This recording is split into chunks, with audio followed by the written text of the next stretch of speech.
Vodafone is based in Newbury in England, but it has operating subsidiaries in the UK, Europe, Africa and Asia.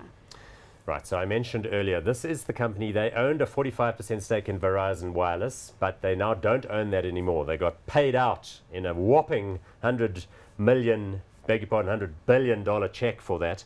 But remember, the core of the business is the 4G network in the European context, as United Kingdom and Germany and other markets, Spain, etc. And then it's got that big emerging markets footprint. It owns the stake in Vodacom here. It has a business in Safaricom in Kenya. It's got the M-Pesa business, etc., etc. It's the majority shareholder in Indeed. Vodacom. Indeed. Market cap, $90.1 billion, PE of 63.9, and a dividend yield of 5.5%. Interested to get your view on this one. Yeah, so you've got Europe, big business in Europe. Same Africa, thing, Asia. competitive, expensive in terms of the network, but great looking sales and a pretty dominant position. But you do have the added interest of a substantial business in Asia and a substantial business in Africa. Not unimportant at all, kicking in lots of money, strong cash flows. M-Pesa is a wonderful thing in the mobile payments arena. They have quite a lot of cash now because of the sale of that interest, but they seem to be deploying it and thinking about possible bolt-ons, deals, acquisitions and other things. If you were to make a call on this one, have you owned it previously? No, I haven't. It's one which, because it's London listed in the first instance, has an ADR in New York, so we could own it. But for me... Why isn't it as exciting, for instance, as a Verizon?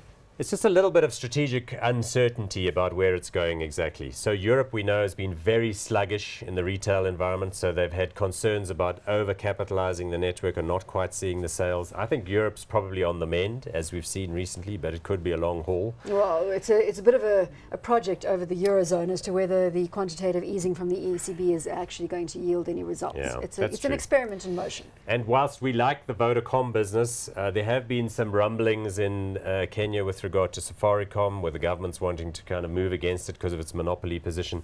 It has had a history, Vodafone, of sometimes getting a little bit reckless. It paid colossal bills for its 3G spectrum in Europe well after others said that they thought that was a big problem. You know what is worth mentioning when you talk about Safaricom is M-Pesa and the financial solution that has been developed to increase financial inclusion on the African continent. And it's a wonderful continent. operator, and remember that stuff operates on servers that Vodafone runs in Germany, but it is rendered as a local service, and they are looking to move some of their service infrastructure other. So it effectively gives Vodafone a stake in emerging market payments, mobile payments and banking, which is a fantastic place to be. We'll talk about Vodacom later, but they launched M-Pesa, relaunched it in South Africa in August 2014. Something that we can So I think the interesting thing with Vodafone is to try and speculate about what they may do. They've also been rumored to be a potential target themselves. So in other words, AT&T, which would like to globalize its business, or perhaps a China Mobile or America Mobile, which we can talk about in a minute, could arguably... But you've often said you don't like to go and make a buy decision on the back of a potential corporate action. Because, you know, for every 9 times you hear about a potential deal, only 1 time it comes to fruition, and even then it's quite hard to do. So, well, let's call it Vodafone, hot or not? I'm going to go with hot. I like the assets that they currently have. I like the fact that they've got the strong cash flows. I haven't owned it myself, but I think all of these businesses are looking good.